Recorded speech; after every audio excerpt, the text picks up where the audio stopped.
Calling criminal action 19-71055, USA versus Alejandro Toledo Manrique. Counsel, please state your appearances for the record. Joseph Rosanello, appearing specially for the defendant, Mr. Manrique, who is present. Good morning. Elise LaPenzina, Christopher Smith, and Rebecca Hasiski for the government, Your Honor. Good morning. Good morning. We're here today for a detention hearing on the government's motion for detention. As you know, the Bail Reform Act is not applicable to extradition proceedings, and nor is any other federal statute. The standards that's developed for detention is under federal common law, in which the presumption in an extradition proceeding is to detain the defendant so that the United States can fulfill its treaty obligations. Bail is possible, of course, but the burden is on the extraditee to prove that he is not a danger to the community or risk of flight, and that there are other special circumstances that may warrant release. Having said that, I'm going to proceed procedurally in the normal way that we do with detention hearings. We've done that already with having the defendant be interviewed by pretrial services and having the parties in the court be provided with a bail report, and now I'm going to proceed by proffer in the way that we normally do. Have both sides received the bail report? Yes, Your Honor. Yes, Your Honor. Okay. It's the government's motion. Please proceed. Your Honor, the government agrees with the court's summary. The Bail Reform Act does not apply because this is not a criminal matter. The case law does allow, as Your Honor just described, that the court can make a finding of risk of flight and that the absence of special circumstances would warrant his detention pending the resolution of the extradition proceedings. The government submits that Mr. Toledo presents a significant risk of flight and that there are no special circumstances present in this case. As the pretrial services report reflects, Mr. Toledo has no ties to the United States beyond his wife and daughter, and we have no information present in the report relating to the daughter. Significantly, he rents his residence in the Northern District of California. He has some sources of income based on work that's not specifically tied to the Bay Area, and he has no other ties to the United States. Mr. Toledo has access to presumably significant amounts of money as detailed in the extradition request, and also based on information that we have. He had a significant amount of cash in his house at the time he was arrested, and there's a large amount of money, over $1 million, which is unaccounted for at this time.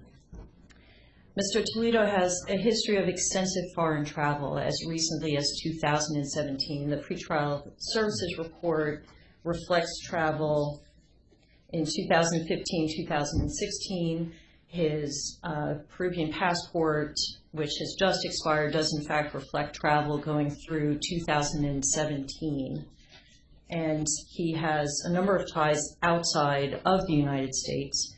He has ties to Peru, where he has a number of family members, and he has political connections as a result of his being the former president of Peru. Well, the ties to Peru aren't really a problem because we don't care if he flees to Peru. Correct.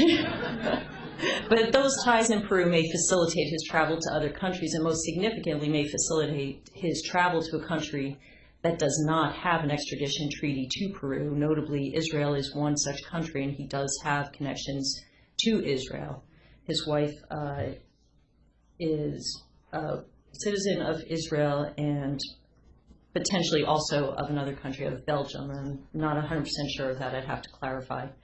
He does, as a result of this request, he has known about this request. It's not coming out of the blue to him, but he does have a strong incentive to flee nevertheless. He has clearly not returned to Peru. He has attempted to renew his passport prior to its expiration as recently of June of 2019, indicating his desire to travel by needing a passport.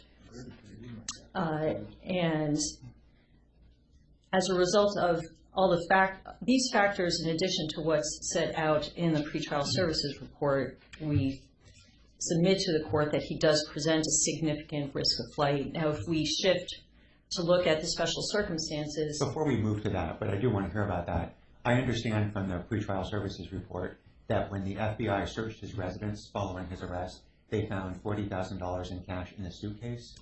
That is my understanding, yes, Your Honor. I don't have any documentation of that yet, but that is what I learned from speaking with one of the agents. Okay.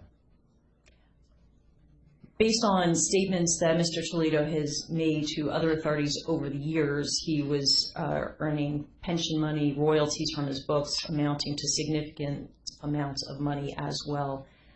I can't say where that cash came from specifically at this time. It's more that if there's a large chunk of cash in a suitcase, that suggests perhaps a contingency plan to go somewhere.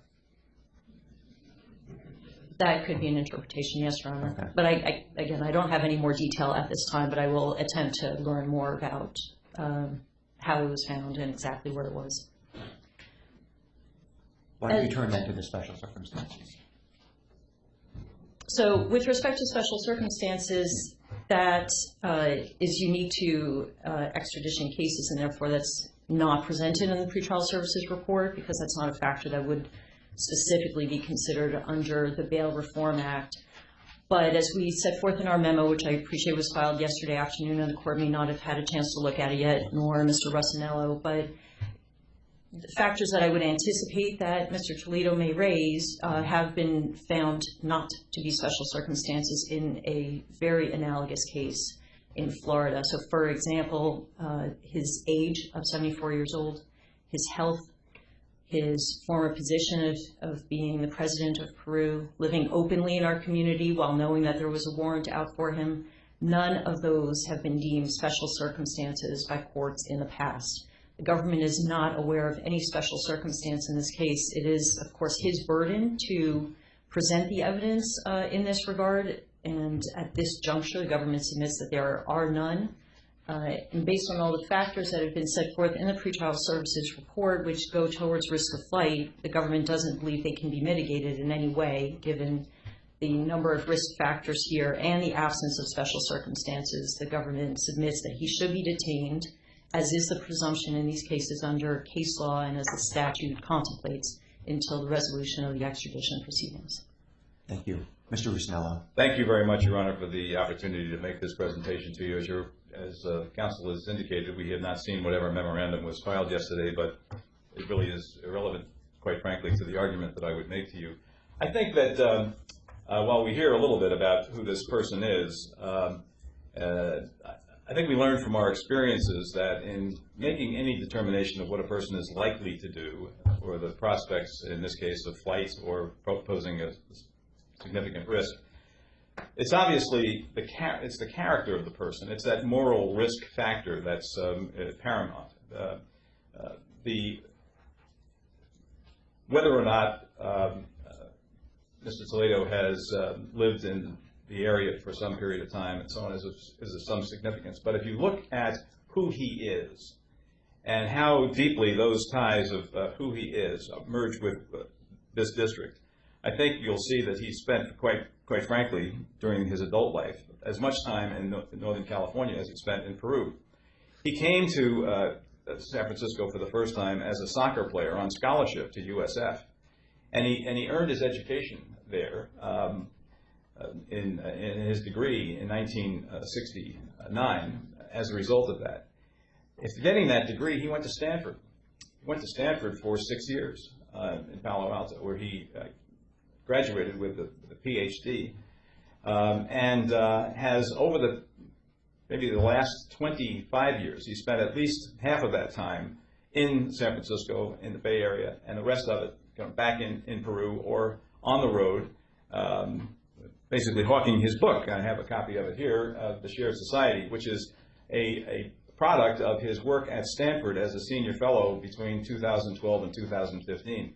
This is not something that was just sort of a comic book. This is something that was the product of his deep involvement in the economic activities of Peru in particular and South America in general, and his attempt through the political process, which he began getting involved in 1994, and through the time that he served as president of Peru in 2006, trying to better the condition of his people and his country.